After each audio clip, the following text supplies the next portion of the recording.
Biggs? Senator Calderon Fishbart? Here. Senator McDavid? Senator Schmidt? Here. Senator Johnson? Here. Senator Dickey? Here. Senator Watts? Here. Senator Suleiman? Yep. Senator Brandmeier? Here. Senator Cherry? Here. Senator Moore? Here. Senator Broaden?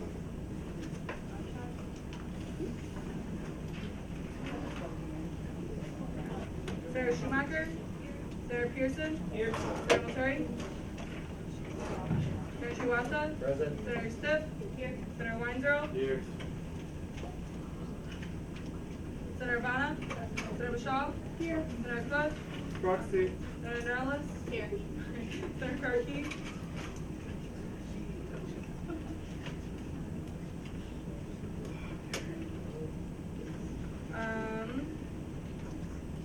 Senator Swancutt? Here. Senator Bondra? Here. Senator Vodka? Present. Senator Spursel? Here. Senator Walford? Here. President Omar? Present. Vice President Trenny? Awesome. So with that, we will be starting out with the campus rec fee presentation.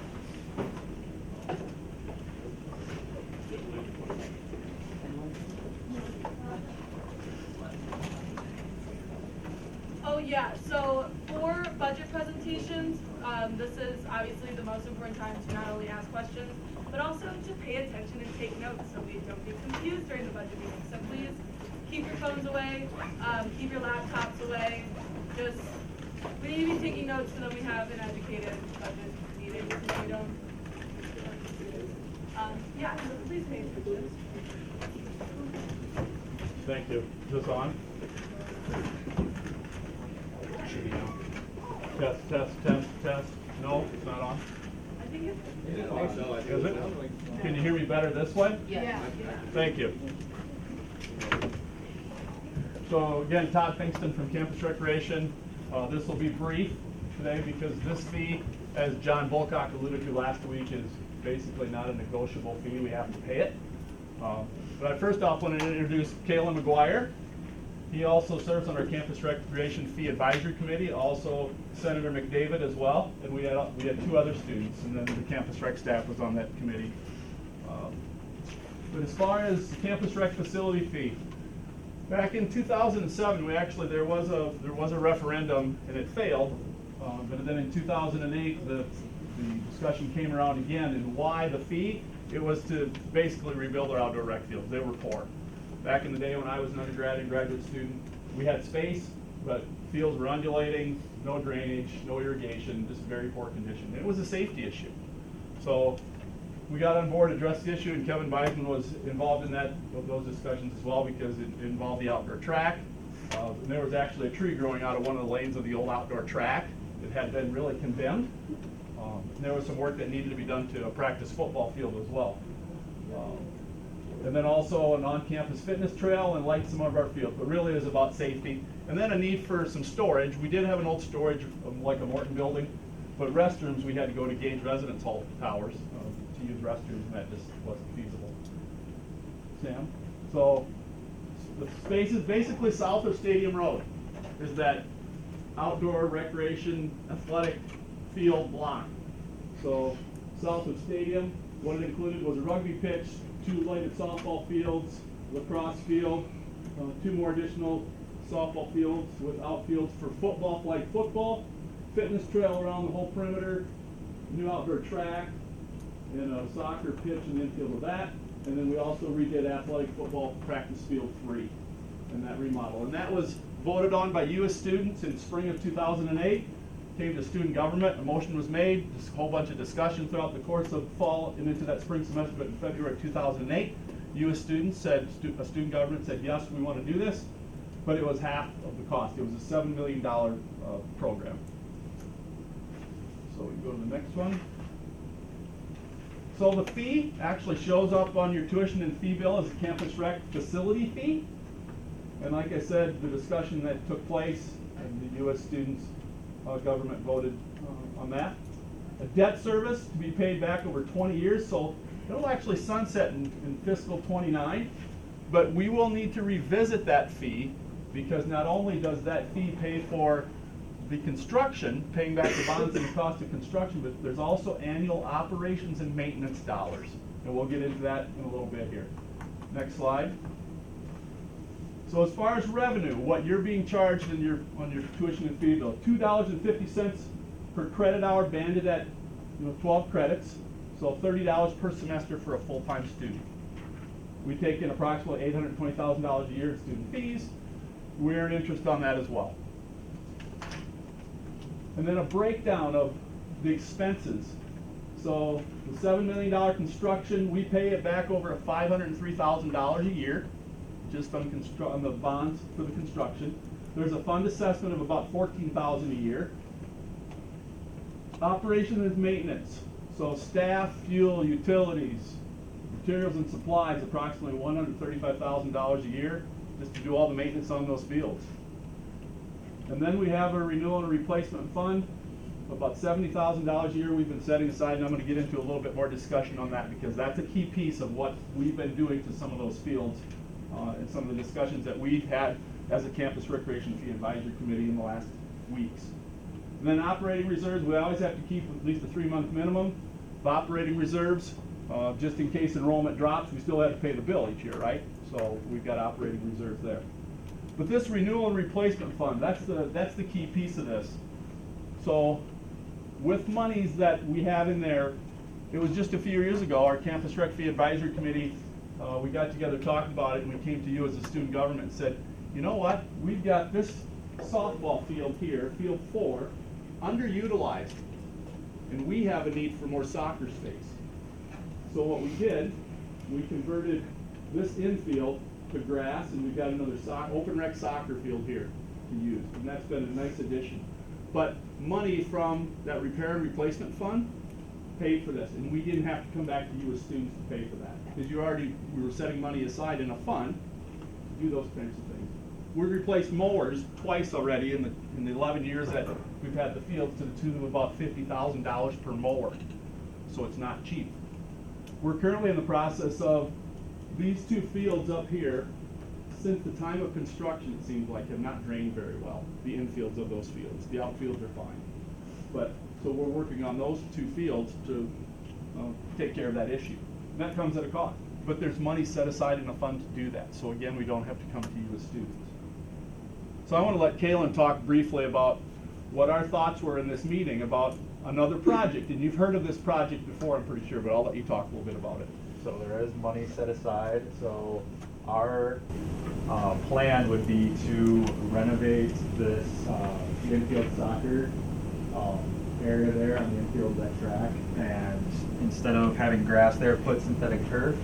The reason being is that we have intramural soccer, we have club soccer, and they both use that field, and it gets beat up throughout the fall semester, and it needs to be reseeded, it needs to be maintained, and it costs probably more maintaining it than it would having a synthetic turf put in. So it'd be nice to kind of have another place, other than the dome, for having another place for turf, and soccer is also a very popular sport around here, so it'd be kind of nice to have another place for soccer if you don't want to use those grass fields over there, or also the new dome turf area as well. The other important thing to add to that is this field is lit. So sometimes, well, in the past, we've had, MAVRIK football or even MAVRIK soccer that they're practicing late in the fall, and if we've got rain or snow or whatever in their fields, get beat up a little bit for practice, and they're just muddy and all that. Now we go to a turfed infield, right, with lights. And granted, we play intramural soccer and club soccer in that space as well, but it would get used later in the fall and earlier in the spring if it was synthetic turf.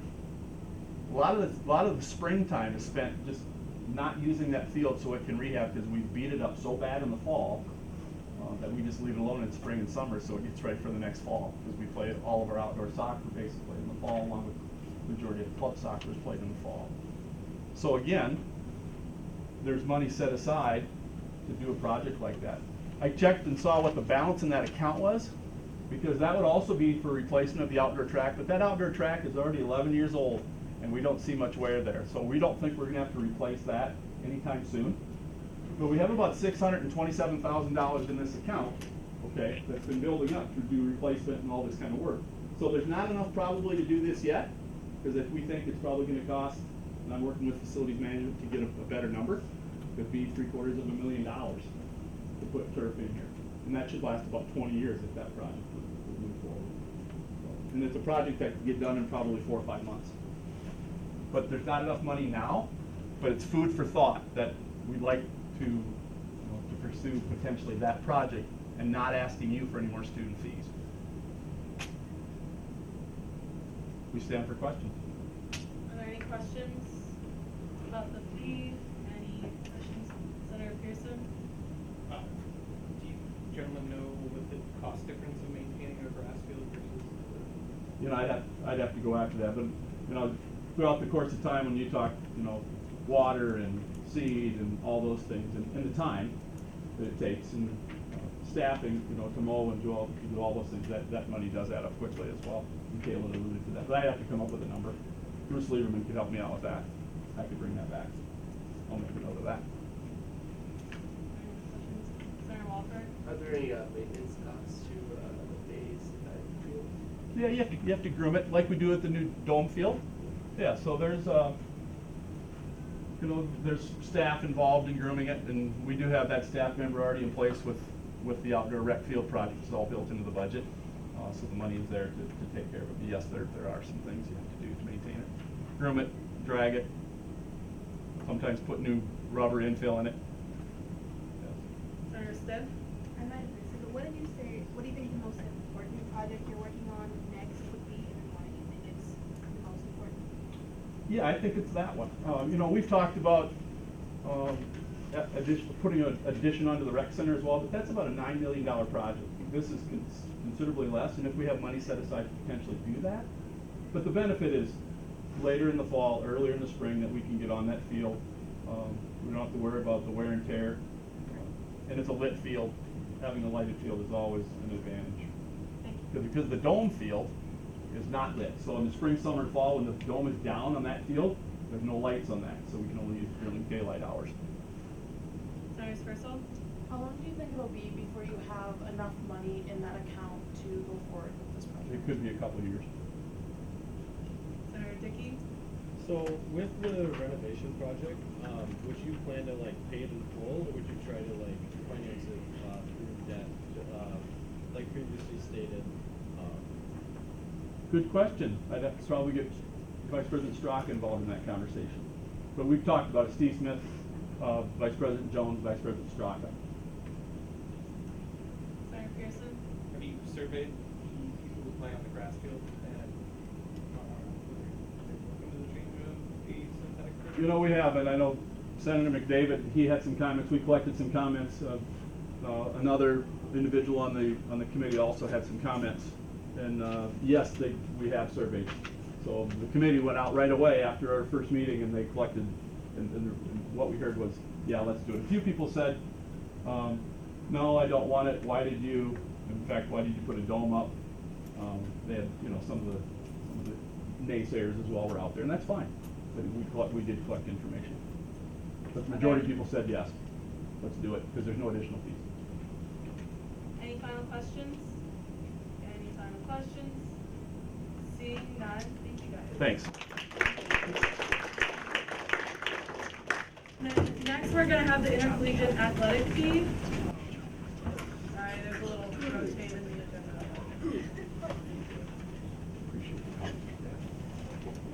Do you have a PowerPoint? Mm-hmm. Are you on your computer? Yeah. Just plug in the HDMI. All right, we're the Athletic Fee Advisory Committee. I'm Haley Borshi. I'm a SAC rep, which means Student Athlete Advisory Committee. We're a group of athletes that meet to talk about issues going on in athletics. We vote on NCAA laws, and we also put things on like slam dunk against drunk driving. You guys know Julia and Elijah. We also have Tim, Scott, and Kevin from the athletic department back there. All right, MAVRIK's on a mission. So MAVRIK Athletics is about building champions, and we do this in 3 ways. Competitively on the field, and then in the classroom, getting good grades and communicating with professors, and in our community. Our student athletes here give 4,000 hours of community service annually. And then Did you know is that the average MAVRIK student athlete in one of our 18 NCAA Division II level programs funds 70% of their own education? So first, we'd like to thank you for all your support in the past years, and we would love your support in the future, and here's why. We sustain more than 900 student participation opportunities. This includes 525 student athletes over 20 programs. This also includes 375 student support opportunities. This includes our cheer team, the dance team, team managers, film and video, athletic training, and our grounds crew. We also have more than 25,000 student engagement opportunities. So through attendance at events like football games, basketball, and hockey, they have 200 events annually that people can go to. Athletics is really the window to the university. It's a rally point for students, faculty, and alumni. We give the community a sense of pride by being the college town. So what does the fee look like right now? If you look at the back of the handout that we have, you going off the chart based off that. So right now we're at $3.93 per credit hour, which is actually the lowest out of the 7 Minskill state schools, which is, we're also the only school which is below $4. We're also 46 cents off of the average per Minskill state school, and 65 cents off of the highest which you can be, which is $4.58 per credit hour.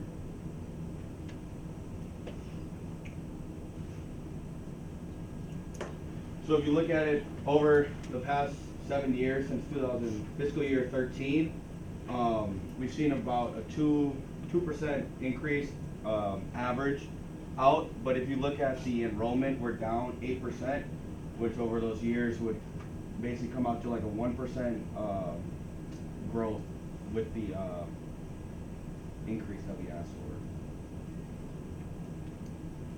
So what does that look like? All the funding that we get from the fees goes towards our operation budget. Our operation budget right now this year for fiscal year 20 is at about $5.5 million. So off the fee support that you guys give right now, you guys give $1.2 million. So that's obviously only 22% of our $5 million. So where do we get the other 78%? That's places like our ticket sales, so hockey, football, basketball, being the big three. Our corporations like Pub 500, Weggies, and then different donor and institutional support, with you guys obviously being the biggest donor that we have. So what do we propose? We ask that student government supports a 1.78% increase that would allow us to get to $4 per credit hour. By reaching this $4 per credit hour, we'll be able to remain competitive with our peer institutions. A 1.78% increase reflects the sensitivity of the budget environment today, as well as the new Shield Sports Dome. Even though this percent increase doesn't necessarily keep up with the inflation that's going on today, it'll allow us to remain competitive with the other colleges in the state. As it is now, the current athletic budget funded by student fees comes in at just over $1.2 million. By reaching $4 per credit hour, this increase in fiscal year 21 would provide roughly $9,600 extra dollars over our 20 sport programs, which equates to roughly $24 per student athlete. This $24 doesn't go towards athletic scholarships, but more so goes to travel, lodging, transportation, etc. Currently, our credit hour fee is $3.93, with an almost 1% projected decrease in fee credit hours. Next year's fee credit hour base is expected to go down roughly 3,000 credit hours. As a result, a 1.78% increase will even out to be about a 0.78% increase. And then we have a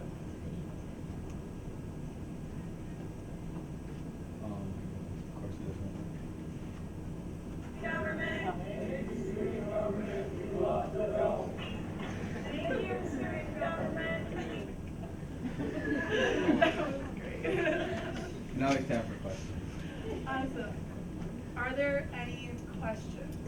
Also, just a side note, this isn't part of like the big budget meeting that we'll be having on like student fees. This is voted on separately than like what will be voted on in the budget meeting, if that makes sense. So this is like its own voting line. But are there any questions for the committee? President Omar? You mentioned that the increase would help assist students remain competitive among our other institutions. Can you explain specific ways in which that would help you guys remain competitive as opposed to our other institutions with the 1.78 increase? Yeah. Do you wanna start? Yeah, I know for track, we get to travel a lot more than some other schools, and that's due to us having a nice, I guess, support. And without that, we really don't see the competitive edge that we can get. So we go against Division I schools, and it's nice to see those competitors compared to being at home, bringing in like Bethany Lutheran or bringing in some more lower Division III schools. So just the competitive edge that we get going against some better competition during the year would be great. Also for soccer and softball as well, we already stay 4 to a room when we travel, so God forbid we ever have to stay more than that. It just kind of takes a toll on your ability to perform, so that's something that affects that as well. President Omar? So I just have another follow-up pertaining to the 1.78% increase. With the current budget that we have now, do you guys think that without the 1.78% increase, it would not be able to sustain your full times right now? Or do you guys think you guys would still be able to sustain it without the 1.78%? I can test that a little bit. So I think it would really hurt us because I know as a softball team, we put on 3 camps a year that give us money for our budget, and I take time out of my winter break and my summer break to put on those camps so we can afford to travel and do those things. So I think the softball program, it would definitely hurt us in the long run. I would possibly have to take more time like out of my life to do more camps to get money. Any other questions? Any other questions? Senator Srivastava? With the $4 per credit, is there a cap on credits? Yeah, I believe it was. I don't know. It's at $55 is the max that you, which is the $4.58 for the 12 to 18 credit hours. Yeah, banded at 12. And then Mark? I don't have a question because I'm not supposed to ask any questions, but I do want to let the student government know, I think the athletics made a great effort to try to stay under the 2%. As all of you know, John has talked about this before, if it went over 2%, it'd have to go out to a referendum. And so I applaud athletics for trying to stay under that 2%, so we wouldn't have to do that. So I want to make sure, because I don't think that was touched on the presentation. That's important. President Omar? Just one more question. Is there a way in which you guys are receiving the 1.78% increase that it would assist in granting you guys more scholarships? Because I know you mentioned there's not enough scholarships. No? No, it doesn't go towards our scholarships. It Yeah, just goes towards like lodging and traveling. No, just operation budget is what the fee is used for. The scholarship money is a different thing that is from like donors and different things that give money. So without the 178, you dip into that donor money. So then I guess we lose scholarships if we had it that way. Any other questions? Any other questions? Final questions? Seeing none, thank you guys.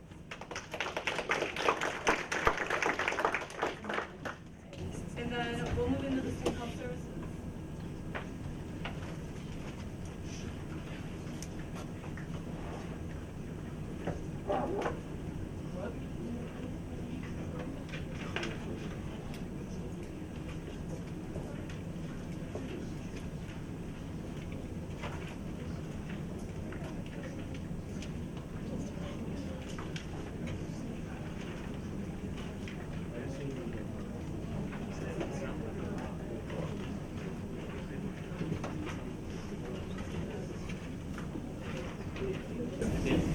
Hi everyone, my name is Linda. I'm a member of the Student Health Advisory Committee, or SHAC, at the Student Health Services. Hi, I'm Nia. I'm also a member of the Student Health Advisory Committee, or SHAC, and we work with the Student Health Services and also the director, Wendy Shu, she's over there, on various health-related topics, and including the proposed student health leave for fiscal year 21. Alright, so Minnesota State University Mankato Student Health Services works to provide quality and affordable healthcare to students here on campus. And its goals include promoting the health of students and also like advocating for the health and well-being of students. So in this slide, we can see the different services that are provided by student health services. This includes medical exams, treatment of injuries, immunizations, labs, and mental health services that are provided. And then we have over-the-counter prescriptions and over-the-counter and prescription medications that are available at the on-site pharmacy. And then we also have a health education and outreach initiative that kind of just like educates students through workshops and classroom education on different topics like alcohol and drug abuse and stuff like that. Yeah, so for those of you that don't know, Student Health Services is located in Carcasset Commons, which is kind of the building between Prescott and Crawford. There is like relocation is planned over the next 10 years because that space is going to be demolished, and more information will be available in the future on that. So Student Health Services has medical providers that are available every day. School is in session. We have 3 physicians and 2 nurse practitioners that are all family practice that are different specialty. Like for example, here we can see Jody. She is psychiatric nurse practitioner. She's working right now on Telepsychiatry, which has to do with mental health, and she's been working on it for the past couple of years, I believe, to better serve state students when it comes to telepsychiatry. Alright, so on this slide we have some utilization numbers of the student health services over the past few years. And then one thing to note is the increase in mental health appointments between the years of fiscal year 18 and 19.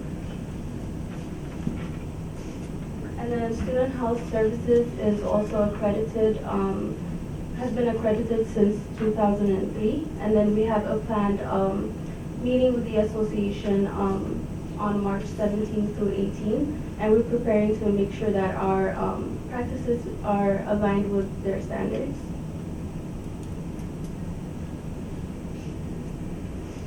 So this chart shows our patient demographics at Student Health Services. About 22%, about a third of them reported living on campus.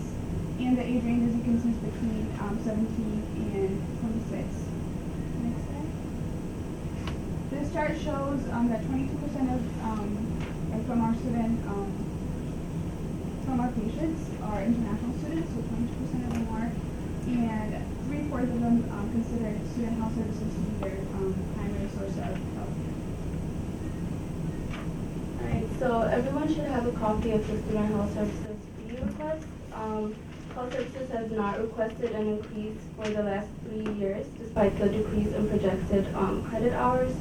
So Student Health Services has been at $65 per semester, health fee cap for the past few years, and that comes about to $5.42 per credit. We're requesting the same budget that we had for fiscal year 19 and 20. So here is the same page zoomed in. We're expecting to get a grant from Minnesota State again this next year to help account for the projected shortfall in the overall budget. It may be helpful to know that 75% of their budget goes to salary and fringe, and we have other costs like rent, liability insurance, and pharmacy inventory that might take up a bigger portion of that as well. And if not, we have a reserve of our own that we can use, and we don't have to come to student governments if there is shortage funds. And we stand for questions, and Wendy Shu, our director, is also here to answer specific questions. Vice President Trunny, is the health services fee cap? Is this capped? Yeah. So the With Minnesota State is $75 per semester, and we are at 65. It was previously 65, and about 2 years ago, I believe, that increased. And we haven't had to reach out that cap yet, while our counterparts are close to or at that cap. Senator Vodka? Hi, great presentation. Just wanted to double check some numbers. So there was like an NA for people coming to the student health services, and there was like 72, I think, off campus and some on campus. Just wondering what NA was. Is it the chart that you're referring to? Yes, that one. Do you know what, where? That might have been people that haven't responded to the survey, so. No data. Yeah. Oh, I see what you're saying, okay. And can you also bring back the mental health projections? Just want to see what the projection was. Now.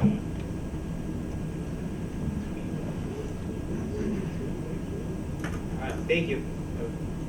Senator Stitt? You mentioned some outreach programs you guys do to like educate students on student health services. Can you specifically say like some type of program that you put on, and then like maybe what the turnout is for those? Sure. So we have health pros. They organize like they train students on different health topics, and usually they try to recruit like freshmen or sophomores, more specifically like at the dorms, and they go to classrooms and they educate others on different health topics like Health 101. So that's one of our programs. I could add on that too. We do tutoring as well, and the CSCM community. A lot of resources if anybody's interested. I was a part of it for 2 years. I'm not anymore, but yeah, it's a great resource. And then we obviously have SHAC. So any students can be a member of the Student Health Advisory Council. Senator Watts? Will these presentations be available to us after this meeting? I can reach out and I can do that. That's a great idea. I'll make sure we get all of those.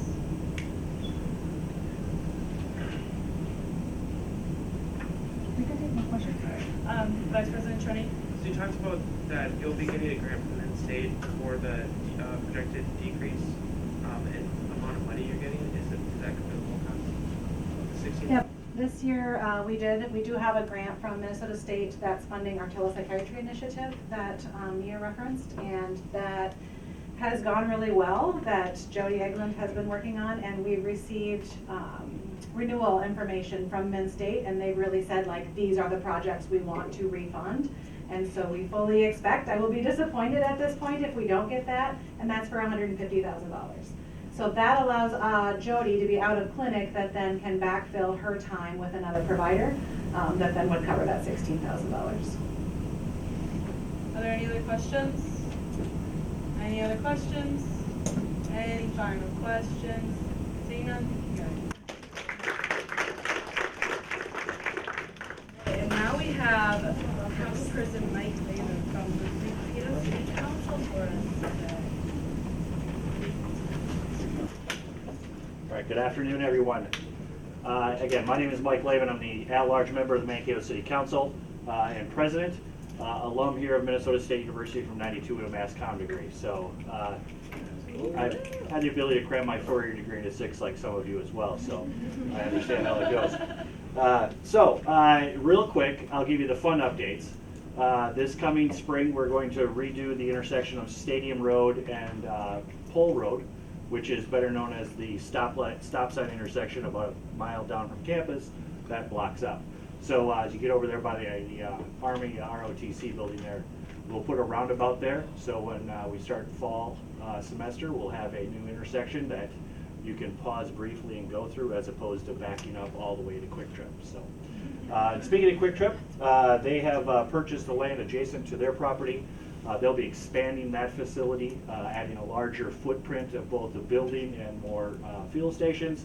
And then just directly to the east of that, Hy-Vee is opening up what they call their quick grocery. It'll be about a 7,000 square foot grocery that will be right there. We'll have a variety of products that are available at the Hy-Vees in town now, but it'll be a heck of a lot closer.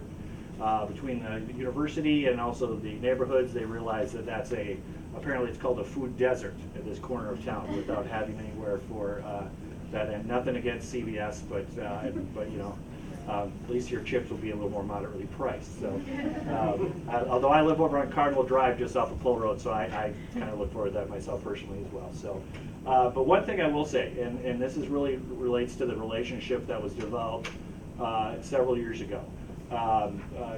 Chris Frederick at the time was the president of the association here, and we sat down, he and I and a couple of council members and a couple of his colleagues, and kind of said, you know, how can we have a better relationship with the student senate?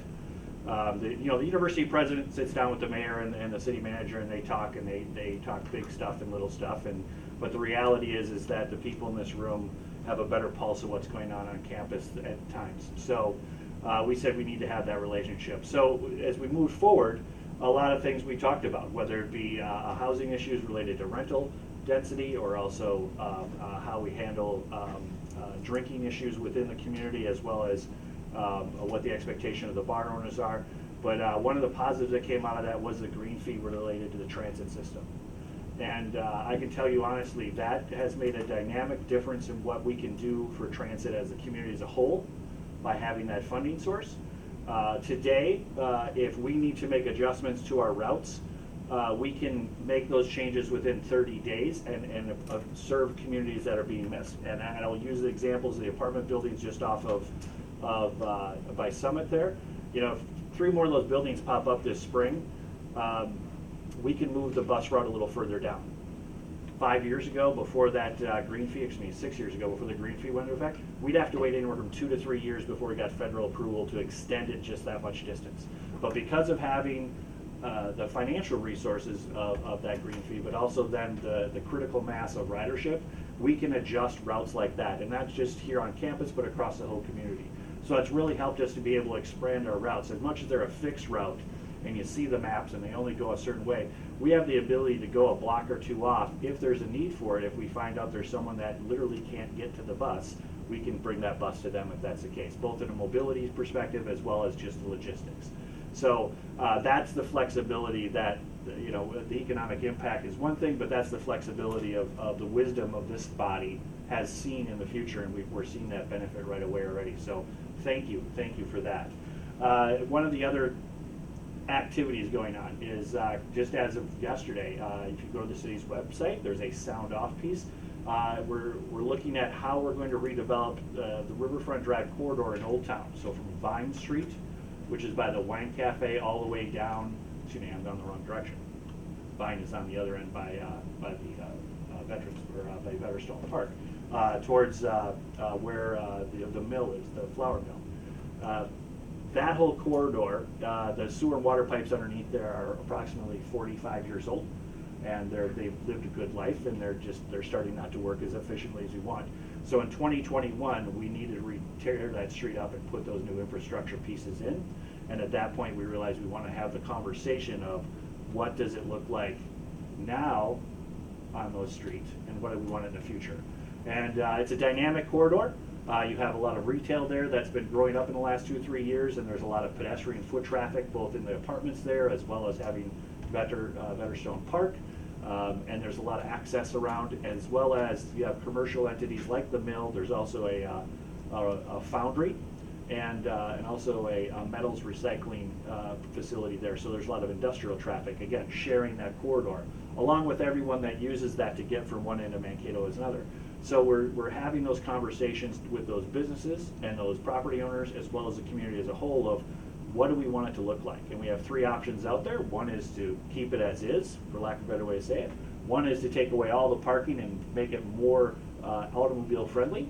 And the third option is to narrow down to just 1 lane in each direction and to make it more pedestrian friendly and more scalable for people to be there. They actually all work. We've sat down with an engineering firm and modeled the existing traffic flow as well as projected growth of traffic flow to say how much would it change. The total change in time, whether it's 4 lanes or it's the single lane in each direction, 30 seconds. Your time in that corridor is 30 seconds longer. So the perception is if you take away lanes, oh my gosh, we'll never get anywhere, they'll be clogged up, it'll be hard, and it's actually going to take 30 seconds longer. So That's fantastic to hear. That does alleviate a lot of people's fears about what that looks like. So the dynamic of what that's going to look like as we get into 2021 will be something that I think this community will come to appreciate in time. A little bit of context here. When I first got elected in 2000, there were one-way streets. Warren Street, Cherry Street, Broad Street, 4th Street were one-way streets here in Mankato. And in 2007, I believe, we decided to turn those back to two-way streets. The fear of calamity was high. People thought there would be accidents and there'd be mayhem and the city's going to be in trouble. We literally did it on a Saturday morning, and people adjusted. 2 years after that, I remember getting a frantic phone call around noon one day from a woman who was just livid, upset that we had forgotten to tell the students about this. The student almost cut her off on the intersection, and she was driving down Broad Street. And I listened and listened, and she said, "So what are you going to do? How are you going to tell the students about this?" And I said, "You know, when we did this 2 years ago, I never thought about telling the students 2 years later about this change." And she goes, "We've done this 2 years? It's been 2 years?" "Yes, it's been 2 years." And she realized she was driving down the wrong side of the road, and it was not the student as quick to blame. So it's you know, amazing how we all parameters. You know, as I think about the changes just even at the intersection of Stadium and Pole, next year's freshman class probably really won't know what it was like before. And certainly then the sophomore, I mean, again, if you start to do that trajectory, at some point no one's going to remember what it used to be like. And that's, again, with the one-way streets, the same thing. Is that that was done when you folks were all in late middle school, so it was not something that happened recently in any ways. So that's what some of us are used to now. To fathom going back to one-way streets is kind of a little bit hard. So I'm going to stop because I'm really good at talking, because, you know, politicians. But I'm open, if that pleases Madam President, I'm open to any questions and hopefully answers, if that works out, either that or with the speaker. I do know that we have some questions around. Good. So any questions or any student concerns that we would like to bring up? So Vice President Trenny? What is the city council, or you specifically doing to make housing more affordable and better for students? Great question. It's a little double-edged sword. Most of our affordable housing tools relate to economics, basically an income level, and students are eligible for that. But also, those income levels are outrageously low. So most students, I say this very sincerely, you almost make too much money to meet some of those criteria. Because it's usually 90% or 80 to 90% of the poverty level that's going to be affected by that. So a family of three is looking at maybe making $22,000 a year. Again, one single person may like let's say, but again, a family of three is a number that they'll use. A single person, you're looking at maybe $14,000, $13,000. I don't have it off the top of my head, but I mean, so the 110 units of affordable housing that we put online this calendar year filled right up because we have a waiting list of about 375 people. Some people are students on that list, and it's a reality of what it is. But the tax credits that the developers get for that are few and far between. We had actually 4 projects eligible this last cycle, and only one of them got that funding from the federal government when it comes to those tax credits. So it's not a matter of demand is there, need is there. So the market rate is what it is.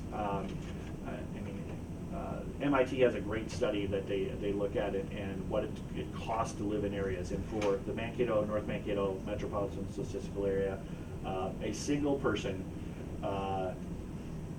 could, and I say this very parenthetical, could make $11.50 an hour, $11.51 an hour, and rent a single unit for $586.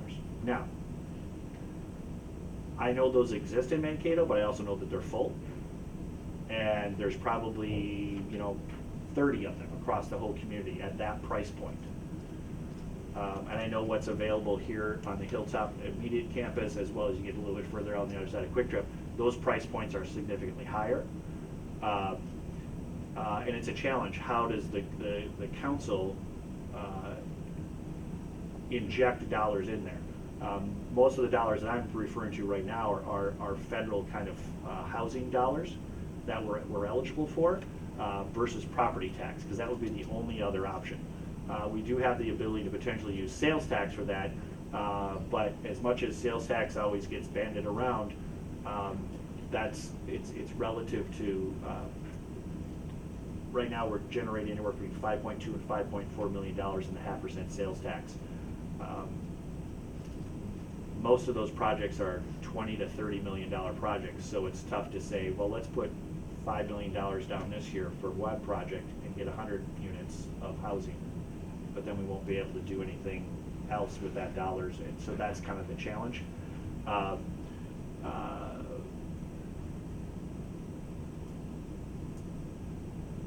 It's a tough one.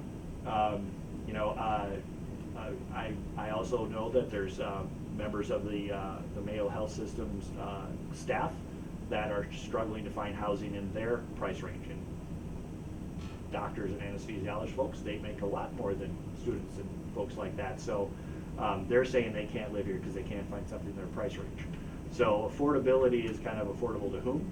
In 2016, we've developed a housing study across all price points.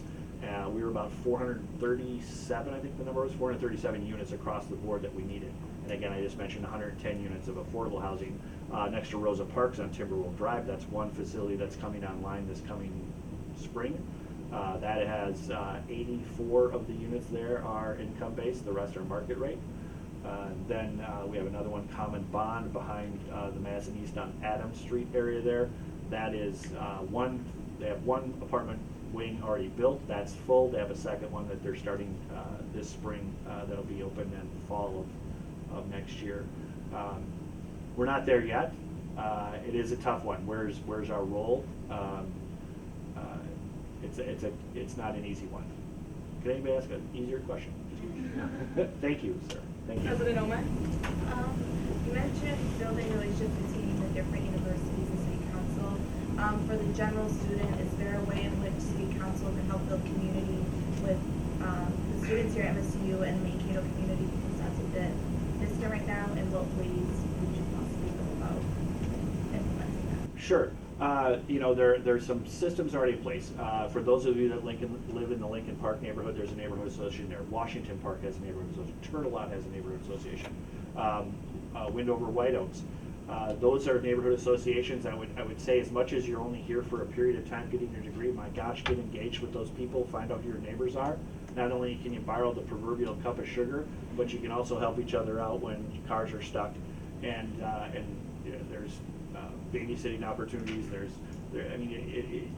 You're just as much as if you're on a residence hall, you have that community there, just as you do in an apartment complex or a housing area of town. That's probably the biggest thing, is that we're open to anybody coming involved and being involved in the community. We have a handful of committees that meet across the city, from public safety to traffic and safety, that we're always willing to have those conversations. And I'll use, again, back with Old Town, 18 months ago we started developing that corridor plan and what it would look like, and we sat down with those businesses. But we also then went to Washington Park, which starts on 2nd Street and goes up to 5th Street, and just kind of talk to those folks of how this would impact their community as well. So we're willing to have those conversations in any way, shape, or form. I think the formal pieces are great, but there's nothing. I would encourage you on a Monday night to come down and chat with the city council. We have a public open forum every Monday night. They're willing to take that. We've had folks tell us about their garage sale. We've had just this last week, someone's running for Congress, and we're also being updated regularly with nurses at the Mayo Health System in their contract negotiations. So it is an open forum in all true sense. We just ask you don't repeat yourself week after week, but that's about it. So. Understood. So there is a couple centers here interested in off-campus housing and just housing around Mankato in general. Yep. So I'm excited that the council decided to work more closely with the student government. Actually, I attended an open forum or a public forum for housing and basic needs towards the beginning of the semester. So I was just wondering if you guys plan on having more specific forums based around housing in the upcoming future? You know, the city isn't, but I would say that we're partnering, but whether it's Partners for Affordable Housing, Shelters Connections, the Connection Shelter, the Salvation Army. We also work with some of the larger properties in town, the Lloyd Management folks and things like that. We do a great program with them with our Tapestry program, reaching out to the community that comes in that they're new to not just Mankato but the United States. We want to make sure that they're welcome. We're always willing to have those conversations. Sometimes the city isn't the leader in it. There's as much as what's happening in the federal government is awkward. I'll say that very sincerely. What's happening on the local level is a little bit more organic, but it doesn't necessarily mean that the city leads. We have funding available for things, but when it comes to some of those conversations about housing are really the community that drives those more than we do, only because we're not the solution by any stretch of imagination. I mean, I would love to tell you that I have a silver bullet to fix that. It's tough. You know, it's awkward, and again, bless people that can do this financially, but when someone can buy a house over on Thayer Avenue, just on the other side of Performing Arts, for their kid to go to school here, and then they lease it out to two buddies, and that's how they pay the mortgage, and then when the kid finishes school, they then become an absentee landlord, and it decimates the neighborhood because no one cares about the neighborhood anymore. That's very tough. But on the other side of that is that when those students are here and they're engaged, it's a bit more of a welcome and free thing. So I don't know we have anything in the pipeline per se, but we're willing to sit down and have those conversations anywhere, and whether it's there's a forum, but it's a challenge. I'd love to make it so someone doesn't have to pay $800+ or more a month on rent. I know what my mortgage is, and I kind of jump my jaw when someone's making $1,100 a month on rent payment and go, oh my gosh. But it's kind of bizarre. Sorry, John. I apologize if I didn't catch this earlier, but when would new high B be like up, running, ready? What's the projected date of that? They're intending to start construction this spring. I don't think they anticipate being open before summer. I would say probably mid-fall. I by no means am a builder, so it's a brand new site. It's interesting with, like, for instance, Quick Trip. They're intending to build an entire new building and then close down the one that's there and remove it. So those dynamics, they're going to almost be running side by side. I'm sure they're both aware of when August move-in date is, and so I suspect they're using those targets, at least trying to get as close to those as possible, and then hopefully changing people's shopping behaviors before the weather changes. Because we're aware of, and that's again what Hy-Vee and Quick Trip saw, is as much as our bus system heads out to Hy-Vee and Cub and Aldi and Walmart and stuff, they also know that carrying a week's worth of groceries on the bus is pretty darn awkward. So this is a proximity piece there, and so I think that's it. Usually they don't make any hard number dates until they get some shovels moving, and so I would say that before we get out of school in May, they're probably going to have some better idea of what's going on. I mean, if you've got an apartment, you've got a balcony overlooking it, this is going to be some sweet stuff to have happen. Look out the window and see how it grows through the break. So, thank Are you. there any final questions? Any final questions? If not, we would love to get a picture with you Okay. after the meeting. I have since I you would like to would stick around. absolutely be happy to Awesome. stay. Well, thank you so much for coming. Thank you.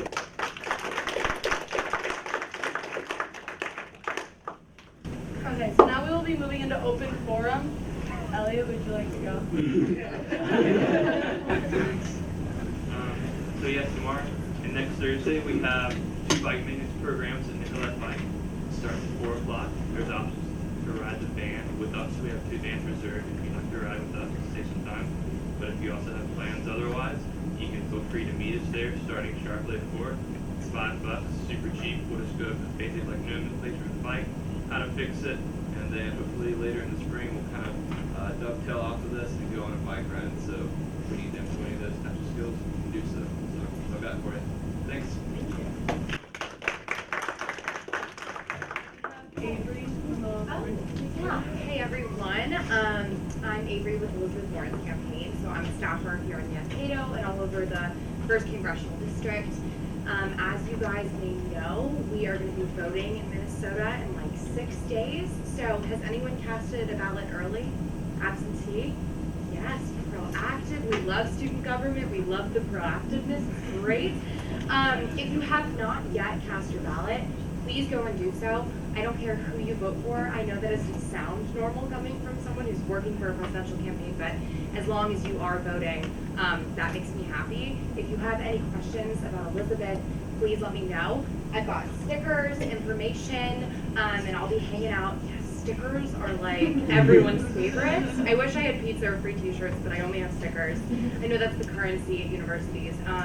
So I'll be in the hallway. Please come up to me, ask me questions. If you're interested in political science, electoral politics, getting involved in campaigns, I know that one of the reasons I got this job was because I interned on a couple presidential campaigns when I was in college. It's awesome, it shines on your resume, and it's just great, experience in general. So please find me. We have opportunities on Saturday, Sunday, Monday, and Tuesday to knock doors and make phone calls with our campaign. If you are crazy busy and would rather do a remote phone bank, totally cool with that. If you want to make calls from your dorm room, watching Netflix, that's what I wish I could be doing. So we can totally set that up and we can just work on the specifics there. But find me in the hallway after this meeting, chat with me, give me your info. I'll only be bugging you for 6 more days. So if there was any time to get in the fight, it's right now. Join us, conquer the world, et cetera, et cetera. And thank you for having me. Thank you. Is there anyone else here for, Hey folks, me again from undergraduate education. Do you remember last fall when we had a bunch of listening sessions about the philosophy of our general education curriculum? We're following up with another set of listening sessions because we need some more information. We want to make sure that you're aware of these. We'd love to have you either join us at the listening sessions, or if you want to submit comments, you could email them directly. Well, maybe not directly to me. Maybe y'all want to collect them and kind of filter them. I don't know. We'll talk about how that could work. But if you can't attend one of the listening sessions, then please submit your comments otherwise. So they're going to happen the week after spring break. And I apologize, the numbers are escaping me entirely. But it's the Monday morning, it's the Thursday afternoon of that week, and then the following Monday, the 23, so I suppose I could do math and subtract 7, and the Monday afternoon. So I will send those dates to your leaders and ask them to follow that out. This is brand new information. We just set this literally an hour ago. So here's what we want to know from you. What do you think about goal areas 11, 12, 13, the purple and gold, and the writing intensive requirement? So last semester we were talking about 1 through 10, and that's the stuff we have a lot of constraints on. This is all the other extra stuff. So we would like to know the student perspective, goal areas 11, 12, 13, the purple and gold, and the writing intensive, okay? Thank you. Is there anyone else here for open forum? Anyone else here for open forum? Seeing none, we'll be moving into the approval of the consent agenda. Is there any dissent to the approval of the consent agenda? Any dissent? Any dissent? Seeing none, I support consent. We'll now be moving into officer reports. President Omar. Hello, everyone. everybody. I just have a few updates. This past weekend, we did have our Students United Conference. This is our lobby day. We stayed that Monday. We met with our state legislators, and we requested that they support our bonding request for all 7 state universities, as well as our board objectives. We try to push that onto our state legislators. I also had the board meeting throughout that weekend with the other 6 board members, and it was a very effective meeting. The main takeaway that I have from that meeting is, instead of our board objectives, we are going to be moving into a 5-year strategic plan. And for those of you who are unaware of what the board objectives are, it was when the seven student body presidents would come together in August, set a set of goals they want to accomplish by the end of the year. That wasn't as effective because it was changing year to year. So we're going to sit down our upcoming March meeting and create a 5-year strategic plan and follow through with that all 5 years. And I would also like to thank a few senators who were able to attend the Pedal Past Poverty event. We were over at the Students United Conference, so we appreciate your hard work and thank you for showing up. We also forgot to communicate, so sorry for that. Lastly, I do have a sign-up sheet for Meet and Confer, and this is when we meet with the President's Cabinet. It'll be next Thursday from 11:30 a.m. to 1 p.m. If you are interested, please sign up on this sheet. There are 5 spots left. And with that, I yield for any questions. Are there any questions for President Omar? Any questions? Any questions? Seeing none, Vice President Trey. Thank you, Madam Speaker. I have a quick couple updates. I was at the Students United Conference. It was really fun. We're looking for a few more members on the Library Bookstore Advisory Committee. We're meeting this Friday. So if you're free Friday and want to get an extra meeting, just let me know. I can get you the contact or the time for that meeting. This just came in about like an hour ago. The provost will be doing a day in the office, March 26th from 9 to noon. So you'll see marketing from that from our PR marketing coordinator. We'll be pushing that to students, and it'll be walk-in appointments with the provost.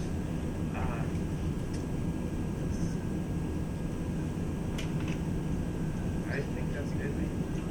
Are there any questions for Vice President Trenny? Any questions? Seeing none, we'll be moving into my officer report. Our Dean of the Day is Dean Zalman from Global Education. At the Meet and Confer, we will be bringing our CCS revisions for the first time for student consideration. So sign up for those 5 spots. Thank you for being here. Are there any questions for the Dean? Okay. So office hours are due next week. One thing on Senator reports, since it is budget season, it is kind of crisis mode. All the spots are filled up every single day. So if you do need to move your Senator report, like let's say you had a meeting scheduled with like the dean or something, and then you end up getting sick on that day, you have to email me with the reason why you need to move your Senator report, when you need to move it to. So like let's say the meeting got moved to 2 weeks later, then I'll move your Senator report to 2 weeks later, but I need to make sure I have a reason why you need to move it, not just that you may not have had time to finish something or other than that. So if you do need to move it, make sure you let me know why, because it's crisis mode. Other than that, speaking of crisis mode, I will be gone next week. It's gonna be okay, you guys. So I am going to a political organizing boot camp in Michigan, so I'll be gone this week, which per Constitution means you guys get Vice President Trenny as your speaker. So it'll be a good time. I'll be, Vice President Trenny will be running the meeting. It will all be great because he's ran meetings before. With that being said, if you guys need anything from me, I'll still be available via email for the week. However, I will be really busy during the day, but I'll get back to you as soon as possible. Otherwise, just like direct message me on anything. Yeah, so that's the other major thing. Office hours will still be due next week. I'll make sure to give a little, I'll send out an email with my officer report. If I don't, email me. But yeah, other than that, it's budget season. You guys are doing great. Hang in there. Is there any questions for me? Any questions for me? No? Well, you guys don't have to hear my voice next week. You're welcome. So, Senator reports, we will now be moving into Senator McDavid.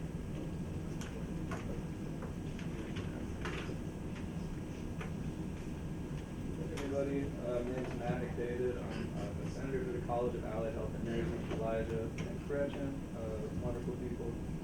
So my topic for today is increasing collaboration with organizations on campus. It kind of fit just because I've been involved with fraternity sorority life, as most people know, and then it just kind of seemed like the best thing I could do. Since I'm kind of on my way out, it seemed pretty easy with all the people that I've met throughout my time here. So when it comes down to who it would affect, obviously the College of Allied Health and Nursing, but also just kind of the student body as a whole, when I was kind of thinking about it. During the past several weeks, the Student Allocation Committee has been able to meet and gain insight and information on numerous organizations on campus. A lot of common themes that stood out were the community service, philanthropy, diversity and outreach within the organizations, opportunity for advancement, leadership for committees and executive positions, and networking opportunities for members of the organization. I was able to see the similarities of the positions and organizations, just being at SAC. And I feel like it's just the 8 or 10 of us, can't really remember off the top of my head, but it's kind of weird that we're really the only few people that get to see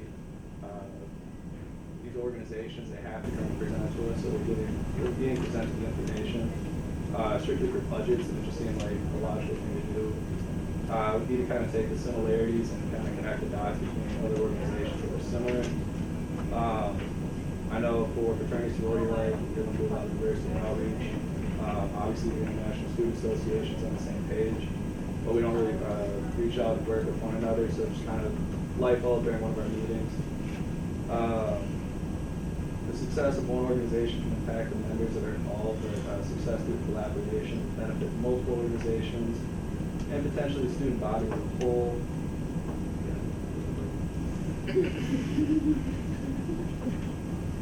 Okay, this semester will be dedicated towards establishing connections and opening a dialogue between campus leaders.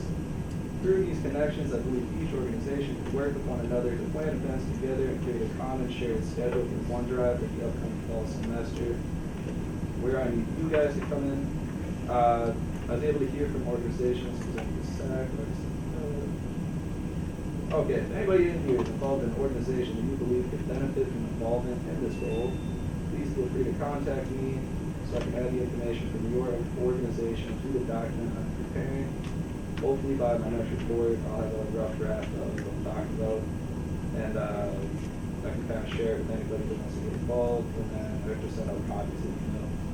Or anybody that just doesn't want to speak to me or deal with the one lady, but deals with the emails. You can call me the Elizabeth Warren lady from now on. I like that. Are there any questions? Any questions? Senator Swarsel? So what's your plan for next year since you're graduating to make sure that this project continues? Right now I'm in, well, the guy that took over my spot for the president of fraternity life, is actually my chapter, and I talked quite a bit. So the people that I know right now, I'm obviously not going to just stop talking to them. So hopefully I find somebody within student government on my way out who would like to kind of adopt the goal as their own, stay in contact with them, and then other people that I've met, I just talk with them on schedule.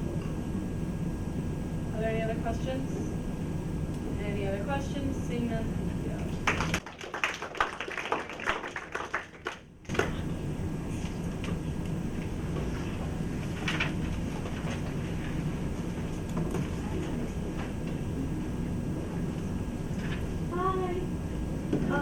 I'm Senator Ollie Schmidt.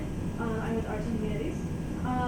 So last semester I talked about doing a jazz festival to bring in high school students to join in talents and so they can see what we do here. We had to put that on hold because we only had like 2 high schoolers signed up out of the like 40 or 50 schools we had planned. So we're gonna hold back that for another couple of years until we can figure out like a better strategy. I have meetings planned out with the chair and with the dean for music and to talk about the music library. So right now that whole plan is on hold to try to get it to stay. If you weren't here last semester, I I did a report on, how the music library was probably not going to be there within a couple of years, which is actually kind of bad, so considering that most of us in the performing arts building use the library. So I'm having the use plan in order to keep it where it's at and maybe even expand on it. So yeah. Are there any questions? Any questions? Oh, sorry, sorry. What do you think is the main reason behind like this two students signing up? Oh, the two schools that signed up. Timing. It's probably just about timing, registration fees, location, where it's at. Any other questions? Any other questions? Seeing none, thank you. Senator Moore.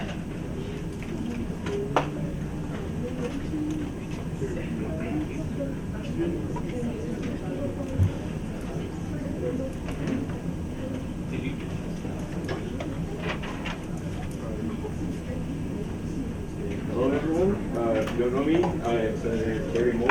Make sure we're paying attention. I am one of the senators for the College of Science, Engineering, and Technology with Abhishek over there. So I'm going to start off a little bit about my projects that I'm wanting to work on this semester. The first one is to try to get some of the freshman engineering labs to be unlocked, because many students I know have struggle with having the resources they need for the heavy actual technology requirements for doing courses. So they need different things like heavy-duty computers and heavy-duty CAD software that's a couple $100s for an actual license. So most students can't even afford to get a student license, which is $25, which you need a professional license to submit any of our homework on, because they want us to be using the professional grade equipment and programming when we submit it, so we can get the practice for our actual jobs in the future. So about a decade ago, from the professors I talked about this, they said it was actually all of the labs were open. They left them open, students could go in and out whenever they needed to. So there's really no explanation that I found of why this happens.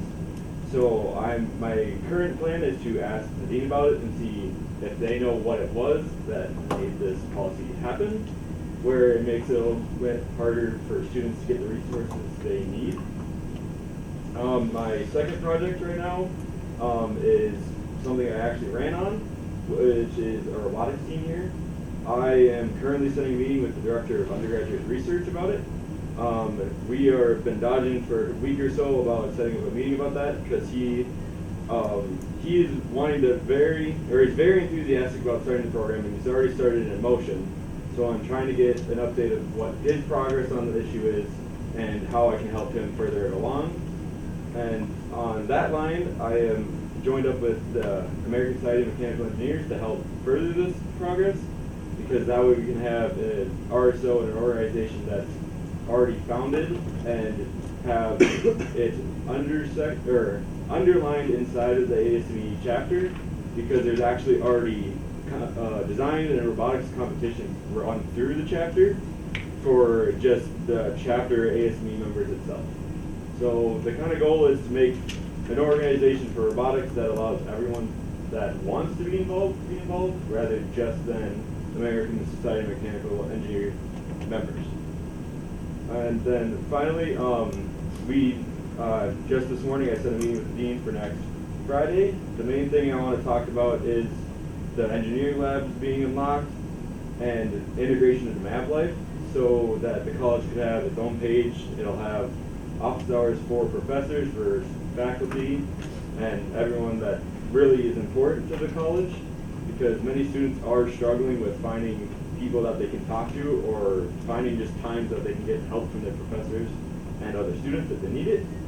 And the other one is trying to use MapConnect in general more, because I have been trying to schedule meetings with my own faculty and my own professors, and they just don't use MapConnect at all. They just want you to email, and it takes sometimes a week to get an email back from them. So it's kind of frustrating to have to wait a week to get an email back in general, but that should be about it. Are there any questions? Any questions? Seeing none? My mistakes, and everyone's right here.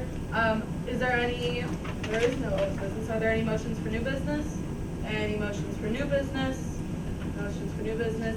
Seeing none, we also didn't have any applications for our vacancy elections. Make sure we're talking about that while we're tabling and while we're meeting up with friends or just in general to make sure people are applying for those. The elections for those are next week. With that, are there any announcements? President Omar. Hello, everybody. I just wanted to let you guys all know that after this meeting at 6 o'clock, there will be a dine and donate happening with Ignite Women in Politics at Buffalo Wings and Rings. So please come join us after this meeting. 10% of all food orders will be going to our organization. And with that, Senator Bashal. If you're into yoga and meditation, there is a seminar happening Friday, Saturday, and Sunday. It's free and you'll get food. So just let me know if you're interested. Vice President Trenny. We will be tabling tomorrow in the lobby down in the CSU, so if you're scheduled to table, please show up. And if you didn't sign up and you want to come, just come. It'll be, I think, what, 10? 10 to 2. Are there any other announcements? Not. I have one. We'll be taking a picture with Councilperson Lein out by the ballroom because lighting and space. So with that, is there any opposition to me waiving the roll call and us just going and taking a picture? Any opposition? No? Okay, seeing none, we are adjourned at 5:24. Let's go back to the ballroom.